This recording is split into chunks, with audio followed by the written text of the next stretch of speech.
Hi, ഇന്നത്തെ recipe മീൻ അച്ചാറാണ്. അതിനായി മീറ്റ് കട്ടിയുള്ള ഫിഷാണ് എടുത്തേക്കുന്നത്. ഇത് തയ്യാറാക്കുന്നതിനായി കഴുകി വൃത്തിയാക്കിയിരിക്കുന്ന മീനിലേക്ക് മുളക് പൊടി, മഞ്ഞൾപ്പൊടി, ഉപ്പ് എന്നിവ ചേർത്ത് നന്നായിട്ട് തേച്ച് പിടിപ്പിക്കുക. മണിക്കൂറെങ്കിലും സെറ്റാക്കാൻ വെക്കുക. ഇനി ഒരു പാൻ അടുപ്പത്ത് വെച്ച് എണ്ണ ചൂടായി വരുമ്പോൾ അതിലേക്ക് നമ്മൾ അരപ്പ് വരട്ടി വെച്ചിരിക്കുന്ന മീൻ ഇതിലേക്ക് ഇട്ട് കൊടുത്ത് രണ്ട് വശവും നന്നായിട്ട് ഫ്രൈ ചെയ്തെടുക്കുക.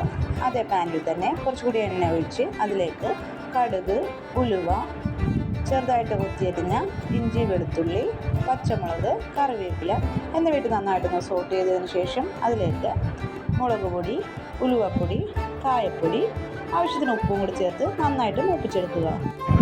ലോ ഫ്ലെയിമിലിട്ട് പൊടികൾ ആഡ് ചെയ്യാൻ ശ്രദ്ധിക്കുക.